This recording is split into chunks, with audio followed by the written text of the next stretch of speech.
আল্লাহ পাকের উপর ঈমান আনলে পরে কলিজার ভিতরে দুর্জয় সাহসের সৃষ্টি হয়ে যায়, কোনো ভয় অন্তঃকরণে তার থাকে না। আল্লাহ পাক সাহায্য করেন। আর আল্লাহর উপরে ঈমান আনলে পরে রব্বুল আলামিন বলেছেন, ইয়া আইয়ুহাল্লাযীনা আমানু হাল আদুল্লুকুম আলা তিজারাতিন তুনজিকুম মিন আযাবিন আলীম। এমন একটা ব্যবসার কথা কি বলবো না যে ব্যবসায় তোমাদেরকে জাহান্নামের আযাব থেকে বাঁচায় দেবে। তার প্রথম কাজই হলো আল্লাহর প্রতি ঈমান আনা। ঈমান আনলে পরে এই সমস্ত গুণ তৈরি হয়ে যায়। আর ঈমানে সবচাইতে উপকৃত হয় সমাজের লোকেরা, রাষ্ট্রের লোকেরা, পরিবারের লোকেরা। তার কারণ হলো একজন মুমিন, একজন ব্যক্তি যখন ঈমানদার হয়, মুমিন হয়ে যায়, আল্লাহর প্রতি যখন প্রগাঢ় বিশ্বাস তার এসে যায়, তখন সেই ব্যক্তি নৈতিকতার মান তার বেড়ে যায়। জোরে বলেন সুবহানাল্লাহ। মিথ্যা বলতে সাহস পায় না, ঠকাতে সাহস পায় না, ওজনে কম দিতে সাহস পায় না, শয়তানি বদমাশি করতে সাহস পায় না। তার কারণ হলো আল্লাহ পাক বলে দিয়েছেন, মুমিন কোরআনের ভিতরে পড়েছে, ইয ইয়াতালাক্কাল মুতালাক্কিয়ানি আনিল ইয়ামিনি ওয়া আনিশ শিমালি কাঈদ। দুজন নিয়ন্ত্রণকারী ফেরেশতা তোমার ডানে এবং বামে বসে বসে তোমাকে নিয়ন্ত্রণ করছে। কোথায় যাও, কি করো, এই ফেরেশতারা বসে বসে সব দেখতেছে। মা ইয়ালফিযু মিন কাওলিন ইল্লা লাদাইহি রাকীবুন আতীদ। মানুষ এমন কোন কথা বলে না যা ফেরেশতারা রেকর্ড না করে, সব রেকর্ড হয়ে যায়। তাই মুমিন ব্যক্তি দায়িত্বহীন কথা বলতে পারে না। মহান আল্লাহ রাব্বুল আলামিন বলেছেন, ওয়ালাকাদ খালাকনাল ইনসানা ওয়া না'লামু মা তুওয়াসবিসু বিহি নাফসু। মানুষ সৃষ্টি করেছি আমি, তার অন্তঃকরণের ভিতরে ওয়াসওয়াসা কি হয় আমি জানি। এই জন্য মুমিনেরা মনের ভিতরে কোনো খারাপ কল্পনাও করতে পারে না। খারাপ কল্পনা করলেও তার হিসাব দেওয়া লাগবে আল্লাহর কাছে। কার কাছে? ওয়াইন তুবদু মিন আনফুসিকুম আও তুখফুহু ইউহাসিবুকুম বিহিল্লাহ। আল্লাহ বলেন, মনের মধ্যে যে সব কল্পনা করো তা প্রকাশ করো আর গোপন রাখো, ওইটার হিসাব নেব আমি আল্লাহ পাক। কিয়ামতের দিন আমার কাছে হিসাব দিতে হবে। বন্ধুগণ, এই জন্য মুমিন যারা, মুমিনদের চরিত্র প্রতিষ্ঠিত হয়, মুমিনদের ধারণা থাকে যেখানেই যাই না কেন, যেখানেই বসি না কেন, সেখানেই আল্লাহ, আল্লাহ ছাড়া কোনো জায়গা নাই। আছে নাকি? আছে। আল্লাহ পাক বলেন, মা ইয়াকুনু মিন নাজওয়া সালাসাতিন ইল্লা হুয়া রাবিউহুম। তোমরা যেখানে তিনজন মিলে পরামর্শ করো, মনে রেখো তিনজন নও, ওখানে চতুর্থ সত্তা আমি রব্বুল আলামিন তোমাদের কাছে আছি। সব শুনি আর দেখি। পাঁচজন যেখানে হও সেখানে আমি ষষ্ঠ। এর থেকে যদি কম হও, এর থেকে যদি বেশিও হও, বান্দারে তুমি আছো যেখানে আমি আল্লাহ আছি সেখানে। উপায় নাই, সব জায়গায় আমি দেখতে পাচ্ছি। আল্লাহ রাব্বুল আলামিন বলেন, ওয়া হুয়া মাআহুম ইয ইউবাইতুনা মা লা ইয়ারদা মিনাল কাউল ওয়া কানা আল্লাহু বিমা তা'মালুনা মুহীতা। আল্লাহ পাক বলেন, তিনি তো ঠিক সেই সময়ও তোমাদের কাছে থাকেন যখন তোমরা নিজেদের ঘরের মধ্যে বসে কোন এক জায়গায় বসে আল্লাহর মর্জির খেলাফ পরামর্শ করো। আল্লাহ তখনও তোমাদের কাছে থাকেন। আল্লাহর ইহাতা থেকে, আল্লাহর কর্তৃত্ব থেকে বেরিয়ে যাওয়ার কোনো উপায় নাই। সুতরাং গোপনে বলেন, প্রকাশ্যে বলেন, যেভাবেই যা কিছু করা হোক না কেন, আল্লাহর কাছে আমাদের সমস্ত অপরাধগুলি ধরা হয়ে যায়। আর এটাই হচ্ছে ঈমানের সীমা পরিসীমা। তিলকা হুদুদাল্লাহ ফালা তা'তাদুহা। তিলকা হুদুদুল্লাহ, এটাই হচ্ছে আল্লাহর সীমানা। ঈমানের এই সীমারেখা বজায় রেখে ঈমানের উপরে মজবুত করে কোনো ব্যক্তি, পরিবার, সমাজ, রাষ্ট্র যদি তৈরি হয়, তাহলে সেই সমাজই শান্তি আসে, সেই সমাজই আরাম আসে, সেই রাষ্ট্র শান্তিপূর্ণ হয়, সেখানে দিন কায়েম হয়, মানুষ সুখ সমৃদ্ধি খুঁজে পায়। আল্লাহ পাকের উপর ঈমান আনলে পরে কলিজার ভিতরে দুর্জয় সাহসের সৃষ্টি হয়ে যায়, কোনো ভয় অন্তঃকরণে তার থাকে না। আল্লাহ পাক সাহায্য করেন। আর আল্লাহর উপরে ঈমান আনলে পরে রব্বুল আলামিন বলেছেন, ইয়া আইয়ুহাল্লাযীনা আমানু হাল আদুল্লুকুম আলা তিজারাতিন তুনজিকুম মিন আযাবিন আলীম, এমন একটা ব্যবসার কথা কি বলবো না যে ব্যবসায় তোমাদেরকে জাহান্নামের আযাব থেকে বাঁচায় দেবে। তার প্রথম কাজই হলো আল্লাহর প্রতি ঈমান আনা। ঈমান আনলে পরে এই সমস্ত গুণ তৈরি হয়ে যায়। আর ঈমানে সবচাইতে উপকৃত হয় সমাজের লোকেরা, রাষ্ট্রের লোকেরা, পরিবারের লোকেরা, দেশের মানুষ উপকৃত হয় মুমিনদের দিয়ে ঈমানের কারণে। তার কারণ হলো একজন মুমিন, একজন ব্যক্তি যখন ঈমানদার হয়, মুমিন হয়ে যায়, আল্লাহর প্রতি যখন প্রগাঢ় বিশ্বাস তার এসে যায়, তখন সেই ব্যক্তি নৈতিকতার মান তার বেড়ে যায়। জোরে বলেন সুবহানাল্লাহ। নৈতিক চরিত্রের উপরে সে প্রতিষ্ঠিত হয়, সে মিথ্যা বলতে সাহস পায় না। মুমিন ব্যক্তি মিথ্যা বলতে সাহস পায়? পায় না। কেন পায় না? মিথ্যা বলতে সাহস পায় না, ঠকাতে সাহস পায় না, ওজনে কম দিতে সাহস পায় না, শয়তানি বদমাশি করতে সাহস পায় না। তার কারণ হলো আল্লাহ পাক বলে দিয়েছেন, মুমিন কোরআনের ভিতরে পড়েছে, ইয ইয়াতালাক্কাল মুতালাক্কিয়ানি আনিল ইয়ামিনি ওয়া আনিশ শিমালি কাঈদ। দুজন নিয়ন্ত্রণকারী ফেরেশতা তোমার ডানে এবং বামে বসে বসে তোমাকে নিয়ন্ত্রণ করছে। কোথায় যাও, কি করো, এই ফেরেশতারা বসে বসে সব দেখতেছে। মা ইয়ালফিযু মিন কাওলিন ইল্লা লাদাইহি রাকীবুন আতীদ। মানুষ এমন কোনো কথা বলে না যা ফেরেশতারা রেকর্ড না করে, সব রেকর্ড হয়ে যায়। তাই মুমিন ব্যক্তি দায়িত্বহীন কথা বলতে পারে না। মুমিন ব্যক্তির চরিত্র ভালো হয়ে যায়। সে যে কথা বলে বুঝে শুনে কথা বলে, সে যে ওয়াদা করে বুঝে শুনে ওয়াদা করে। যেহেতু সবকিছুর জবাব কিয়ামতে দিতে হবে। কোথায় দিতে হবে? কোথায় দিতে হবে? কিয়ামতে আল্লাহর দরবারে জবাব দিতে হবে। মহান আল্লাহ রাব্বুল আলামিন বলেছেন, ওয়ালাকাদ খালাকনাল ইনসানা ওয়া না'লামু মা তুওয়াসবিসু বিহি নাফসু। মানুষ সৃষ্টি করেছি আমি, তার অন্তঃকরণের ভিতরে ওয়াসওয়াসা কি হয় আমি জানি। এই জন্য মুমিনেরা মনের ভিতরে কোনো খারাপ কল্পনাও করতে পারে না। খারাপ কল্পনা করলেও তার হিসাব দেওয়া লাগবে আল্লাহর কাছে। কার কাছে? ওয়াইন তুবদু মিন আনফুসিকুম আও তুখফুহু ইউহাসিবুকুম বিহিল্লাহ। আল্লাহ বলেন, মনের মধ্যে যেসব কল্পনা করো তা প্রকাশ করো আর গোপন রাখো, ওইটার হিসাব নেব আমি আল্লাহ পাক। কিয়ামতের দিন আমার কাছে হিসাব দিতে হবে। বন্ধুগণ, এই জন্য মুমিন যারা, মুমিনদের চরিত্র প্রতিষ্ঠিত হয়, মুমিনদের ধারণা থাকে যেখানেই যাই না কেন, যেখানেই বসি না কেন, সেখানেই আল্লাহ, আল্লাহ ছাড়া কোনো জায়গা নাই। আছে নাকি? আছে। আল্লাহ পাক বলেন, মা ইয়াকুনু মিন নাজওয়া সালাসাতিন ইল্লা হুয়া রাবিউহুম। তোমরা যেখানে তিনজন মিলে পরামর্শ করো, মনে রেখো তিনজন নও, ওখানে চতুর্থ সত্তা আমি রব্বুল আলামিন তোমাদের কাছে আছি। সব শুনি আর দেখি। পাঁচজন যেখানে হও সেখানে আমি ষষ্ঠ। এর থেকে যদি কম হও, এর থেকে যদি বেশিও হও, বান্দারে তুমি আছো যেখানে আমি আল্লাহ আছি সেখানে।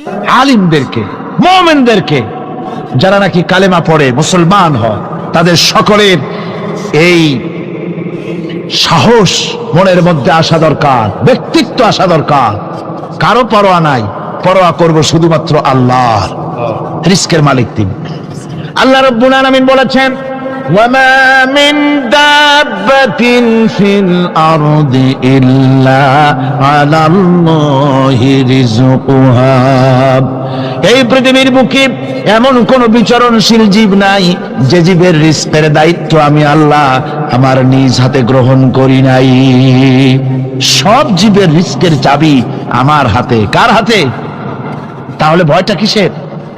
আপনার একটা পেট, তাই নিয়ে এত চিন্তা। অথচ এই পৃথিবীতে আল্লাহ পাক বলেন অসংখ্য প্রাণী আছে যাদের কোনো সঞ্চয় নাই। শকুন, শকুনের মরা গরু অনেকগুলি ব্যাংকে জমা আছে নাকি? কবে কোথায় একটা মরা গরু পাইছে আর খোঁজ নাই, খবর নাই। ওগুলা কি না খাইয়া মরতে দেখছেন রাস্তায় পথে ঘাটে? সুবহানাল্লাহ বিহামদিহি। অসংখ্য প্রাণী এভাবে দুনিয়া আছে। আল্লাহ রাব্বুল আলামিন বলেন যাদের কোনো সঞ্চয় নাই, যারা কোনো সঞ্চয় করে না, এ ধরনের সাপগুলি, শিয়ালগুলি, বাঘগুলি, পাখিগুলি, জলচর প্রাণী, স্থলচর প্রাণী আর অন্তরিক্ষে মহাশূন্যে উড়ে বেড়ায় যেসব প্রাণী, এ ধরনের শত সহস্র কোটি কোটি প্রাণী, তারা সকাল বেলায় খালি পেট নিয়ে বেরিয়ে যায়। খালি পেট নিয়ে সকাল বেলায় বেরিয়ে গেল, আবার সন্ধ্যায় যখন বাসায় ফেরে সমস্ত প্রাণীগুলির পেট আল্লাহ রব্বুল আলামিন ভরে দেন। সুবহানাল্লাহ। একটা প্রাণীও খালি পেটে বাড়ি ফেরে না। সুবহানাল্লাহ, সুবহানাল্লাহ। অথচ তাদের কিন্তু জন্ম নিয়ন্ত্রণের ব্যবস্থাও নাই। জঙ্গলে যত প্রাণী আছে তারা কি কোনোদিন মিছিল করে এসে বলেছে বাংলাদেশ সরকার আমাদের জঙ্গলের মধ্যে কোনো খোঁজ খবর তো আপনারা রাখেন না, এখানে বাচ্চা কাচ্চা বেশি হইতেছে আর খাওয়াইতে পারি না, এবার কিছু পরিবার পরিকল্পনার ওষুধপত্র পাঠান? কোনদিন বলেছে? বলে নাই, বলবেও না। কে খাওয়ায়? আল্লাহ পাক খাওয়া, আল্লাহ পাক খাওয়া। সুতরাং আল্লাহ রাব্বুল আলামিন রিজকের মালিক, একথা বিশ্বাস করতে হবে। সেই বিশ্বাসের অর্থ এই নয় যে আপনি চুপ করে বসে থাকবেন আর ফেরেশতারা রান্না করে আপনারে রূপচাঁদা মাছ খাওয়াই দিয়ে যাবে, এরকম না। বিশ্বাস করতে হবে, কাজ করতে হবে, এর ফলে আল্লাহ রাব্বুল আলামিন রিজকের ব্যবস্থা করবেন। ঈমান আনার পর প্রথম যে কোয়ালিটিটা হবে, সেই কোয়ালিটি হচ্ছে পার্সোনালিটি, আত্মসম্ভ্রম, আত্মমর্যাদা। দুনিয়ায় কারোর সামনে মাথা সে নত করবে না, মাথা নত করবে কেবলমাত্র আল্লাহর কাছে। সে বিশ্বাস করবে খাইরিহি ওয়া শাররিহি মিনাল্লাহি তাআলা, ভালো মন্দ সব কার কাছ থেকে হয়? আল্লাহর কাছ থেকে হয়। সে কিছুতেই বিশ্বাস করবে না যে কোনো মাজারের কাছে গেলে, কবরের কাছে গেলে আমার তকদির পাল্টে যাবে, কোনো মোমেন তা বিশ্বাস করবে না। কথা বুঝতে পেরেছেন? ভালো করার মন্দ করার সবটা মালিক আল্লাহ সুবহানাহু ওয়া তাআলা। এরপরে 2 নম্বরের যে কোয়ালিটি সৃষ্টি হবে মুমিনের মধ্যে ঈমান আনার পর, সে গুণটা হচ্ছে সে বিনয়ী হবে। বিনয়, বিনম্রতা তার এক বৈশিষ্ট্য হবে। বিনয় এবং বিনম্রতার বৈশিষ্ট্য হবে। তার কারণ হচ্ছে ঈমান আনার পরে সে জানতে পেরেছে আল্লাহ রাব্বুল আলামিনের কর্তৃত্ব থেকে বেরিয়ে আসার ক্ষমতা কারো নাই। অহংকার করে যাব কোথায়? আস্ফালন করে যাব কোথায়? আল্লাহর রাজত্বের বাইরে, আল্লাহর ক্ষমতার বাইরে যাওয়ার ক্ষমতা তো কারোই নাই। সুতরাং অহংকার তার মধ্যে জায়গা পাবে না। আল্লাহ পাক দুনিয়ার সমস্ত মানুষের জিনকে পরিষ্কার করে বলেছেন, ইয়া মাশারাল জিন্নি ওয়াল ইনস ইন ইসতাতাতুম আন তানফুযু মিন আকতারিস সামাওয়াতি ওয়াল আরদ فانفذوا لا تنفذون إلا بسلطان। হে পৃথিবীর মানুষেরা আর জেনেরা, যদি সম্ভব হয় আমার আকাশের নিচের থেকে, জমিনের উপর থেকে বেরিয়ে যা। লা তানফু, বেরিয়ে যেতে পারবে না। আমি আকাশ এবং জমিন থেকে যদি সম্ভব করতে পারো বেরিয়ে যা। আর যদি কোনো আকাশ থাকে তার নিচে যা, আর যদি কোনো জমিন থাকে তার উপরে যাও। এমন দেশ যদি পাও যেখানে আমার আলো ছাড়া কোনো আলো আছে, আমার বাতাস ছাড়া কোনো বাতাস আছে, আমার চাঁদ সূর্য ছাড়া কোনো চাঁদ সূর্য আছে, যাও সেখানে। আল্লাহ রাব্বুল আলামিন বলেন নাই এরকম যাওয়ার কোনো উপায় নাই। আমি আল্লাহ রাব্বুল আলামিন আকাশ আর জমিন দিয়ে প্যাকেট করে রেখেছি, আটকায় রেখেছি। আমার রাজত্ব থেকে, আমার ক্ষমতা থেকে, আমার কর্তৃত্ব থেকে বেরিয়ে যাওয়ার ক্ষমতা কোনো মানুষের নাই, কোনো জিনের নাই, কোনো প্রাণীর নাই। সুবহানাল্লাহ। মানুষ হচ্ছে অহংকার কিসের হবে? তোমরা হচ্ছ ফকির। আল্লাহ পাক বলছেন ওয়াল্লাহুল গানিয়্যু ওয়া আনতুমুল ফুকারা। আল্লাহ হচ্ছেন গনি। আল্লাহ কি? গনি, বেনিয়াজ, বেপরোয়া। ফাআলুল লিমা ইউরিদ, যা খুশি তাই করে, কারো মুখাপেক্ষী তিনি নন। কোরআনে কারীমে রব্বুল আলামিন বলেছেন, নবী আপনি আমার ব্যাপারে, আমার গুণাবলীর ব্যাপারে বলুন। কুল হুয়াল্লাহু আহাদ, পড়েন সবাই। কুল হুয়াল্লাহু আহাদ আল্লাহুস সামাদ লাম ইয়ালিদ ওয়া লাম ইউলাদ ওয়া লাম ইয়াকুল লাহু কুফুয়ান আহাদ। আল্লাহ পাক বলেন, বান্দারে ও আমার নবী আপনি বলুন, আল্লাহ পাক এক এবং একক, তিনি নিরঙ্কুশ, তিনি বেনিয়াস, তিনি কারো মুখাপেক্ষী নন, তিনি কাউকে জন্ম দেন নাই, তাকেও কেউ জন্ম দেয়নি।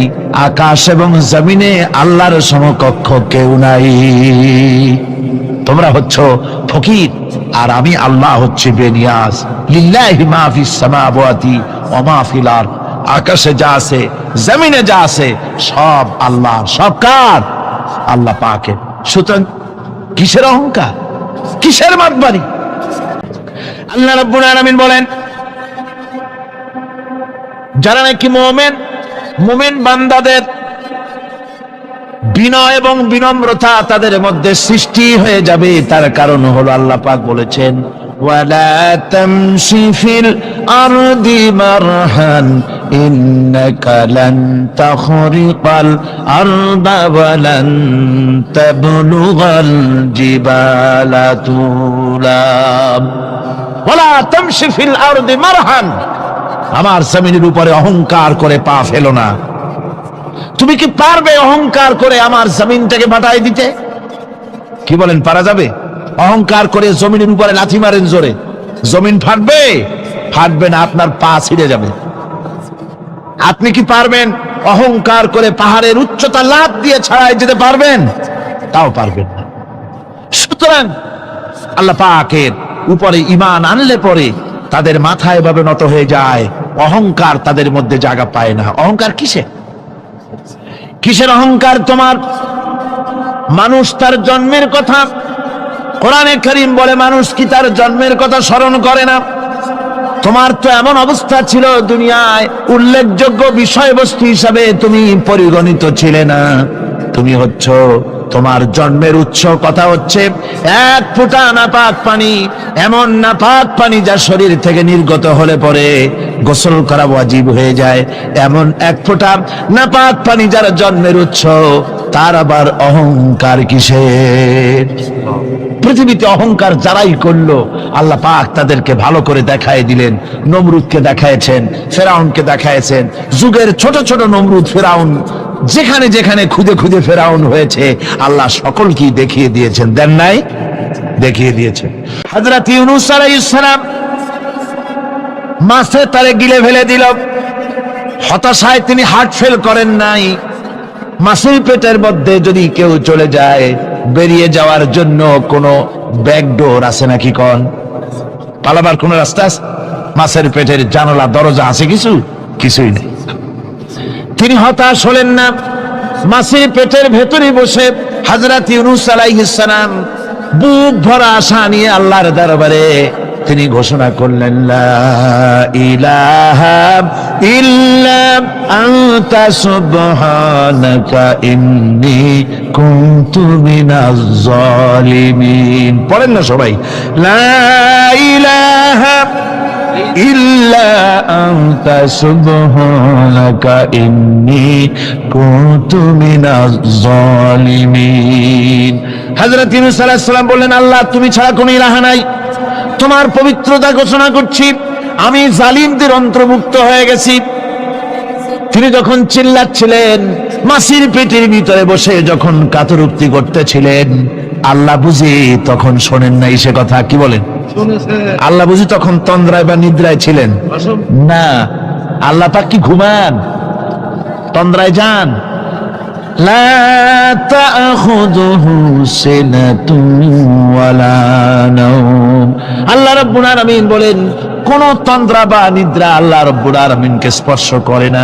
হযরত ইউনূস আলাইহিস সালাম যখন মাছের পেটের ভিতরে বসে চিৎকার মারলেন, আল্লাহ পাক বলেন, ইউনূস রে, তোমার ওই ডাক কেউ শোনে নাই, দুনিয়ার কোন রাজা বাদশাহ শোনে নাই, দুনিয়ার কোন বন্ধু বান্ধব তোমার শোনে নাই, কিন্তু আমি তোমার আরশের মালিক আমি রব্বুল আলামিন শুনেছি। শুধু শুনি নাই, সঙ্গে সঙ্গে জবাব দিয়ে দিয়েছি। ফাস্তাজাবনা লাহু ওয়া নাজ্জাইনাহু মিনাল গাম্মি। পড়েন, ফাস্তাজাবনা লাহু ওয়া নাজ্জাইনাহু মিনাল গাম্মি ওয়া কাযালিকা নুজিল মুমিনিন। আল্লাহ পাক বলেন, আমি জবাব দিলাম। মাছের পেটের ভিতরে বেদনা শুরু হয়ে গেল, মাছ আর তলদেশে শুয়ে থাকতে পারলো না, সাঁতরাতে পারলো না, মাছ ভেসে উঠল উপরে। পেটের যন্ত্রণায় মাছ কিনারায় চলে এসে বমি করে দিতে পারলে যেন বাঁচি, এই অবস্থা মাছের হলো। কিনারায় চলে এলো, বমি করে ইউনূস আলাইহিস সালামকে ফেলে দিল, মাছও বাঁচলো, ইউনূস আলাইহিস সালামও বাঁচলো। আল্লাহ রাব্বুল আলামিন বলেন, মুমিনেরা শোনো, শুধু ইউনূসকে নয়, ওয়া কাযালিকা নুজিল মুমিনিন। এইভাবে করে মুমিন বান্দারা যদি আমাকে ডাকে, আমার কাছে যদি হাত ফাইলায়, আমি আল্লাহ রব্বুল আলামিন মুমিনদের এভাবে বিপদ মুক্ত করে দেই। আল্লাহ পাক বিপদ মুক্ত করে দেন। ওয়া মান ইয়াত্তাকিল্লাহা ইয়াজআল লাহু মাখরাজা। আল্লাহকে যে ভয় করে, আল্লাহ তার জন্য রাস্তা খুলে দেন। জোরে কোন সুবহানাল্লাহ। দেখেন, ইউসুফ আলাইহিস সালাম, জুলাইখা তাকে আটকায় ফেলেছে ঘরের মধ্যে, তালা দেওয়া, খিল দেওয়া, সিটকানি মারা, পালাবার পথ নাই, চতুর্দিকে উলঙ্গ নগ্ন চিত্র। আর এই সুন্দরী যুবতী নারী জুলাইখা তার প্রেম নিবেদন করেছে হযরত ইউসুফের কাছে। যৌবনে ভরা টকবগে যৌবনের যুবক হযরত ইউসুফ আলাইহিস সালাম, সৌন্দর্যের পিরামিড, বাঁচার কোনো পথ নাই জুলাইখার কুপ্রবৃত্তি চরিতার্থ করে দেওয়া ছাড়া। কিন্তু হযরতে ইউসুফ আলাইহিস সালাম আল্লাহ রাব্বুল আলামিনকে ডাকলেন, হতাশায় ভেঙে পড়লেন না, আল্লাহকে ভয় করলেন, আল্লাহকে ডাকলেন। আল্লাহকে ডেকে, আল্লাহকে ভয় করে তালাবদ্ধ দরজার দিকে যখন দৌড় মারলেন, রব্বুল আলামিন আপন কুদরতে দরজার তালাগুলি খুলে দিলেন। ভাইরা আমার, এভাবে করে মুমিনেরা কখনো হতাশ হয় না। ফাইন্না মাআল উসরি ইউসরা, ইন্না মাআল উসরি ইউসরা। মনে রাখতে হবে, দুঃখ কষ্টের সাথে থাকে সুযোগ সুবিধা, আর প্রত্যেক অসচ্ছলতার সাথে থাকে উদার সচ্ছলতা। এর কোনো বিপরীত কখনই হয় না। আল্লাহ রাব্বুল আলামিন এইভাবে করে মুমিনদেরকে বলেছেন যেন তারা হতাশায় ভেঙে না পড়ে। আল্লাহ পাক বলেন, বান্দা যখন আমাকে ডাকে, আমি বান্দার একদম নিকটে, তার ঘাড়ের চাইতেও নিকটে। ওয়া নাহানু আকরাবু ইলাইহি মিন হাবলিল ওয়ারিদ। আমি আমার বান্দার শরফ, যে রগের উপরে তার মাথা, এর থেকেও আমি আমার বান্দার বেশি নিকটে। সুবহানাল্লাহ পড়ে। আমি তোমার কাছে, আমার কাছে মাপ চাও, যত বড় গুনাহ হোক। ওয়া ক্বালা রাব্বুকুম উদউনি আস্তাজিব লাকুম। তোমার প্রভু তোমাকে ডেকে বলেছে, আমাকে ডাকো, আমি মাফ করে দেব। সুবহানাল্লাহ বিহামদিহি। কত বড় কথা, আমাকে ডাকো, নিরাশ হয়েও না, হতাশ হয়েও না। আল্লাহর গজব বেশি না রহমত বেশি? আল্লাহর রহমত বেশি। হাদিসে কুদসির ভিতরে এসেছে, আল্লাহ পাক বলেছেন, কোন বান্দা যদি আমার দিকে এক বিগত অগ্রসর হয়, আমার রহমত তার দিকে এক হাত এগিয়ে যায়। কোন বান্দা যদি আমার দিকে হেঁটে আসে, আমার রহমত তার দিকে দৌড়ে যায়। বান্দা যখন আল্লাহর দরবারে দুহাত উঁচু করে চোখের পানি ফেলে দেয়, মুসলিম শরীফের হাদিসের ভিতরে এসেছে, গভীর রাতের তৃতীয় অংশে আল্লাহ রাব্বুল আলামিন প্রথম আকাশে আসেন আর ডেকে বলেন, পৃথিবীতে আছো নাকি কেউ গুনাহ করে জীবন বরবাদ করে দিয়েছো, আমার কাছে মাপ চাও। ঋণগ্রস্ত আছো, অসুস্থ আছো, অপমানিত আছো, কে আছো মাজলুম, আমাকে ডাকো, আমার কাছে বলো, আমি ডাকের সাড়া দেব, জীবনের আশা পূরণ করে দেব। ওই সময় যেই সমস্ত লোকেরা কান্দে তাহাজ্জুদের নামাজ পড়ে, আল্লাহ জিজ্ঞেস করেন ফেরেশতারা, অমুক অমুক দেশ অমুক অমুক বান্দারা কান্দে কেন? ফেরেশতারা বলে, রব্বুল আলামিন তুমি তো ভালো করে জানো। আল্লাহ বলেন, জানি, তবু তোমাদের মুখে শুনতে চাই। তারা বলে, রব্বুল আলামিন তোমার এই বান্দা গুনাহ করেছে, গুনার জন্য মাপ চায়। জাহান্নাম থেকে বাঁচতে চায়, আল্লাহ পাক বলেন ফেরেশতারা আমার এই বান্দারা আমারে দেখেছে নাকি? বলে দেখে নাই। বলে আমার দোজখ দেখেছে নাকি? বলে না, তাও দেখে নাই। আমার বেহেশত দেখেছে নাকি? বলে না, তাও দেখে নাই। আল্লাহ পাক বলেন ফেরেশতারা সাক্ষী থাকো, ওরা আমাকে দেখে নাই, আমার বেহেশত দোজখ কিছুই দেখে নাই, শুধুমাত্র আমার নবীর কথা, আমার কোরআনের কথা বিশ্বাস করে আরামের ঘুমকে হারাম করে যেভাবে তারা কাঁদতেছে, সাক্ষী থেকে যাও ফেরেশতারা, আমার রহমতের দরিয়ায় জোশ মেরেছে, আমার ওই ক্রন্দনরত বান্দাগুলিকে আমি আল্লাহ মাফ করে দিলাম। সুতরাং মুমিন বান্দা যারা, আল্লাহর মুমিন বান্দা যারা, এই ঈমানের কোয়ালিটি, এটাও হতাশায় নিরাশায় ভেঙে পড়বে না। গুনাহ তো মানুষই করে, গুনাহ হয়ে গেছে, মাপ চাও। তোমার গুনাহ কদ্দুর? তোমার গুনাহ যদি হয় পাহাড় সমান, আল্লাহর রহমত আকাশ সমান। জাহান্নামের কঠিন শাস্তি থেকে বাঁচতে হলে আল্লাহর প্রতি ঈমান আনতে হবে। আর ঈমান আনলে যে কোয়ালিটিগুলি হওয়া উচিত, সেগুলি আমি আপনাদের সামনে আলোচনা করছি। এরপর আরেকটি কোয়ালিটি হবে মুমিনের, তা হলো কঠোর কঠিন বিপদে অবিচল থাকবে, বিপদে ভেঙে পড়বে না। বিপদ আপদ, শত্রুতা, ক্ষয় ক্ষতি যা কিছু হয় সবই আল্লাহর পক্ষ থেকে, এটা মেনে নিতে হবে এবং ধৈর্য ধারণ করতে হবে। বিপদ মুসিবত শুধু উম্মতের জন্য নয়, দুনিয়ার সমস্ত নবীদের বিপদ এসেছে, হয় নাই? নবীদের বিপদ আসে নাই? কোরআনে কারীম থেকে শুনুন, আল্লাহ রাব্বুল আলামিন বলেন, وَكَذَلِكَ جَعَلْنَا لِكُلِّ نَبِيٍّ عَدُوًّا مِنَ الْمُجْرِمِينَ। আল্লাহ পাক বলেন, এমনি করে আমি সকল নবীদের শত্রু বানিয়ে দিয়েছি সব পাপিষ্ঠ আর অপরাধ প্রবণ লোকদেরকে। প্রত্যেক যুগে নবীদের শত্রু ছিল, প্রত্যেক যুগে নবীদের কি ছিল? শত্রু ছিল। সে শত্রু কারা ছিল? আল্লাহ পাক বলছেন নবীদের শত্রু ছিল পাপিষ্ঠ আর অপরাধ প্রবণ লোক, এরাই ছিল নবীদের দুশমন। রাসূলগণের অবস্থা যদি এই হয়, তাহলে তার উম্মত, ওই দিনের ধারক বাহক যারা, তাদের বুঝি বিপদ আপদ হবে না নাকি? আল্লাহ নবী ঘুমের থেকে জেগে হযরত আলীকে ডেকে বলেন, আলী, আল্লাহ অর্ডার করেছেন আমি মদিনায় চললাম, আমার বিছানার পরে আমার চাদর গায়ে দিয়ে শুয়ে থাকো। হযরত আলী বলেন, আল্লাহর হাবিব, আপনার চাদর গায়ে দিয়ে ঘুমিয়ে থাকবো।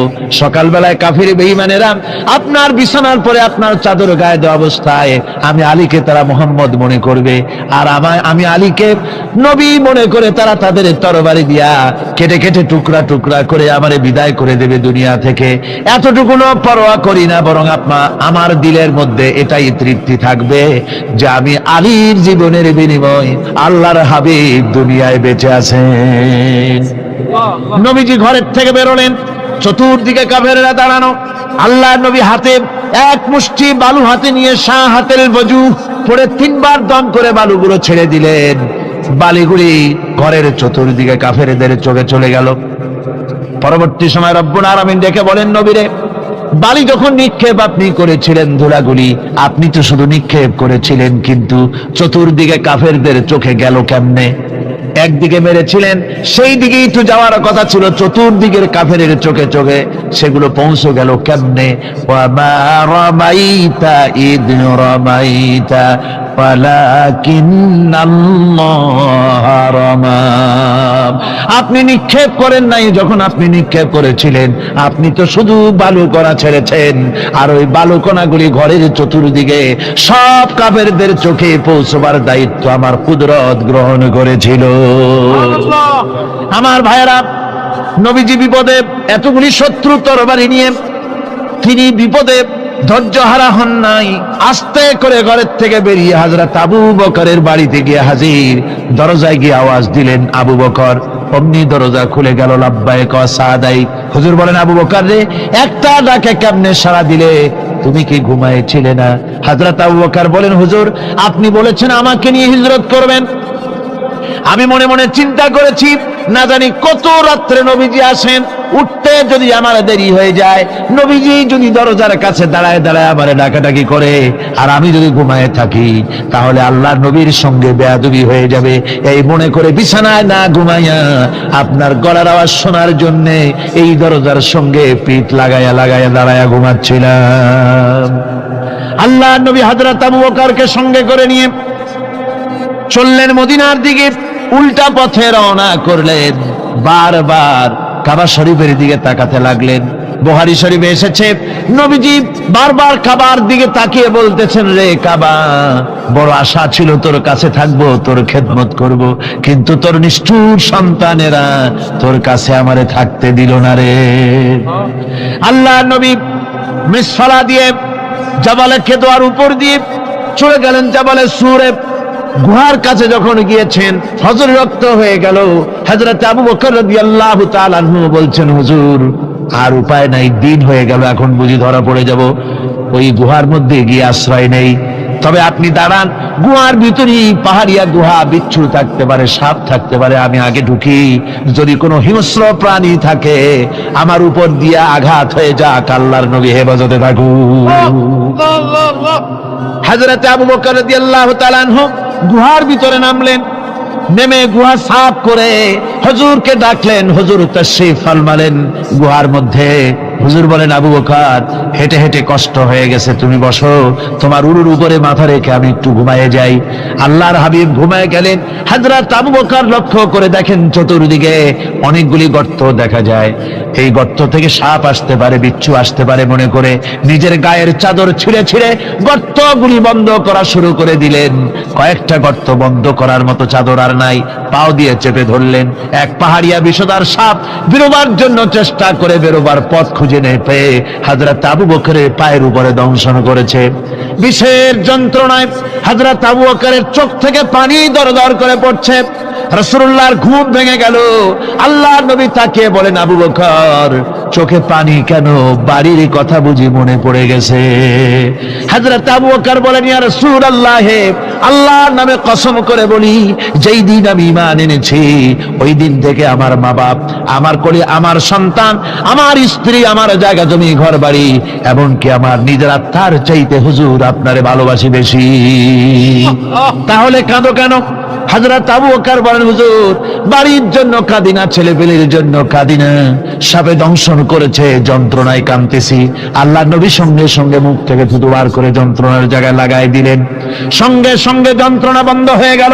হুজুর বললেন, আবু বকর, প্রথম যখন তোমার এই আঘাত করেছিল সাপে, আমাকে কেন তাড়াতাড়ি বলো নাই? এতক্ষণ তো তোমার কষ্ট হতো না। হযরত আবু বকর বলেন, ইয়া রাসূলুল্লাহ, ওটা তো সাপে কাটার যন্ত্রণা, ওই যন্ত্রণায় আমার রক্ত জ্বলতেছে, যন্ত্রণায় যন্ত্রণায় আমার কলেজাটা যদি ফেটেও যেত, আল্লাহর হাবিব আরাম ফরমাচ্ছিলেন, আমি তাকে আরামে বিঘ্ন ঘটাতে পারতাম না। আমার ভাইয়েরা, হযরতে আবু বকর, হযরতে রাসূল দুজন বসে আছেন। এমনি সময় কাফের বেঈমানেরা খুঁজতে খুঁজতে জায়গা মতো এসে গেছে। একজনে বলে ভিতরে আছে, আর একজনে বলে নাই। পায়ের যদি থাকবে তাহলে মাকড়সায় জাল বুনালো কি করে, পাখি ডিম পেড়ে বসে আছে কি করে, তাদের সন্দেহ হতে লাগলো। এর মধ্যে না একজন বলে আছে আর একজন বলে নাই। হযরত আবু বকর ভয়ের চোটে কেঁদে ফেলেছেন, হুজুর আর উপায় নাই। এই যে অবস্থা, এই অবস্থার ভিতরে, এই অবস্থার ভেতরেও আল্লাহ নবী এতটুকু ঘাবড়ে যান নাই। শত্রুরা তরবারি নিয়ে এসেছে, সুযোগ পেলেই একটু তাকালেই দেখতে পাবে, তুলে মেরে ফেলে দেবে। আল্লাহর হাবিব মোটেই ধৈর্য হারালেন না, এতটুকু হতাশ হলেন না। আল্লাহ পাকের হাবিব তার সাথীকে কি বললেন তখন? কোরআনে কারীম সূরা তাওবার মধ্যে আল্লাহ তা উদ্ধৃত করেছেন মুমিনদের জন্য, ইযহুমা ফিল গার ইয ইয়াকুনু লিসাহিবিহি লা তাহজান ইন্নাল্লাহা মা'ানা।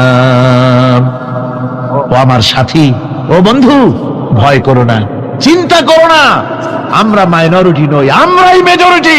তার কারণ আল্লাহ আমাদের সাথে আছেন। সুবহানাল্লাহ, আল্লাহ আমাদের সাথে আছে।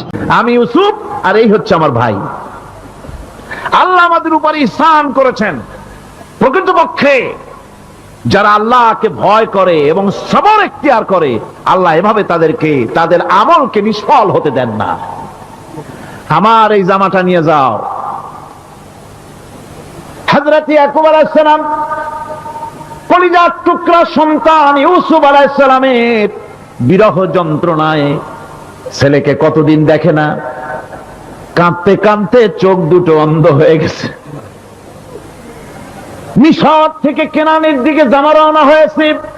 কোথায় মিশর, কোথায় কেনান? জামা যখন রওনা হয়ে গেছে, হযরত ইয়াকুব বলতেছেন, আমি যেন আমার ইউসুফের গন্ধ নাকে পেতেছি। জামা চলে এলো, চোখের উপরে রাখলেন, আল্লাহ রাব্বুল আলামিন তাকে চক্ষুষ্মান বানায়া দিলেন। ভাইরা আমার, পয়গম্বরেরা সবর করে গোটা দুনিয়ার মানুষের সামনে দৃষ্টান্ত সেট করেছেন সবর কারে কয়। আমার ভাইরা, হযরত ইব্রাহিম আলাইহিস সালামের কথা আল্লাহ পাক কোরআনে কারিমে বলছেন সবর কারে কয়। দেখো, শেখো সবর কারে কয়। আল্লাহ পাক বললেন, ইব্রাহিম, তোমার বিবি আর তোমার নবজাতক এই সন্তানকে রেখে আসো মক্কা নগরীতে। তিনি চলে গেলেন, সেখানে ঘর নাই, বাড়ি নাই, কিচ্ছু নাই, চতুর্দিকে ধুধু বালু আর মরুভূমি। হযরতে হাজরা বলছেন, ইব্রাহিম, সামান্য পানি আর খাবার দিয়া আমার সন্তান শুদ্ধ এখানে রেখে যেতেছো, আমি কি অপরাধ করেছি? কোনো জবাব নাই। দুইবার তিনবার বলার পরে হাজরা বলছেন, ইব্রাহিম গো, তবে কি আমার আল্লাহর হুকুম মতো আমারে রেখে যাচ্ছ নাকি? হযরত ইব্রাহিম আকাশের দিকে আঙ্গুল উঁচু করলেন। কথা বলবেন, বাক শক্তি বেরোচ্ছে না। 80 বছর বয়সের সময় একটা বাচ্চা আল্লাহ তারে দিছেন। আর এমন বাচ্চা, পয়গম্বরের ছেলে, কি সুন্দর চেহারা, মরুভূমির উপরে ফালাই দিয়ে রওনা হয়ে যাচ্ছেন। মুখ দিয়া কথা সরছে না, আকাশের দিকে দেখালেন। হযরত হাজরা বুঝতে পারলেন। হযরত হাজরা বলেন, ইব্রাহিম, কোনো চিন্তা নাই, নিশ্চিন্ত মনে বাড়ি ফিরে যাও। আমি আমার আল্লাহর উপরে এতটা ভরসা করি, আল্লাহর হুকুমে যদি আমার এখানে রেখে যেয়ে থাকো, ওই আল্লাহ পাক আমাকে আর আমার কলিজার টুকরা ইসমাইলকে পানিতে আর খাবারে মারবেন না, অবশ্যই তিনি ব্যবস্থা করবেন। ব্যবস্থা হয়ে গেল। হযরত ইসমাইল বড় হয়ে গেলেন। আল্লাহ পাক অর্ডার করলেন, ছেলেকে। হযরত ইব্রাহিম আলাইহিস সালাম যখন প্রস্তাব করলেন, হযরত ইসমাইল তা আপত্তি করতেন, বাবাজি, আমার মায়ের আর আমাকে বাচ্চা অবস্থায় ফেলে গেলেন, খাবার দেন নাই, পরার দেন নাই, বছরের পর বছর আমাদের এখানে কাটলো, দেখতেও আসেন নাই, আজ আসছেন। এটা কেমন কথা? কি ধরনের বাপ আপনি? এরকম বলছে নাকি? এরকম বলছে? হযরত ইব্রাহিম আলাইহিস সালাম প্রস্তাবটা কিভাবে পারলেন? আল্লাহ পাক কোরআনে কারিমে দৃষ্টান্ত রেখে দিয়েছেন। আল্লাহ পাক বলছেন, হযরত ইব্রাহিম ছেলেকে বললেন, ইয়া বুনাইয়া, ইয়া বুনাইয়া, হে আমার কলিজার টুকরা, লাডলা, হে আমার কলিজার টুকরা সন্তান, ইন্নী আরা ফিল মানাম আন্নী আযবাহুক, আমি স্বপ্নে দেখছি আমি যেন তোমাকে জবাই করতেছি। ফানজুর মাযা তারা, তোমার রায় কি বলো? আমি তো স্বপ্নে দেখছি যে আমি তোমার জবাই করতেছি, এখন তোমার রায় কি, তোমার মত কি? হযরত ইসমাঈল আলাইহিস সালাম শুনিয়া দিলেন দৌড়, নাকি না,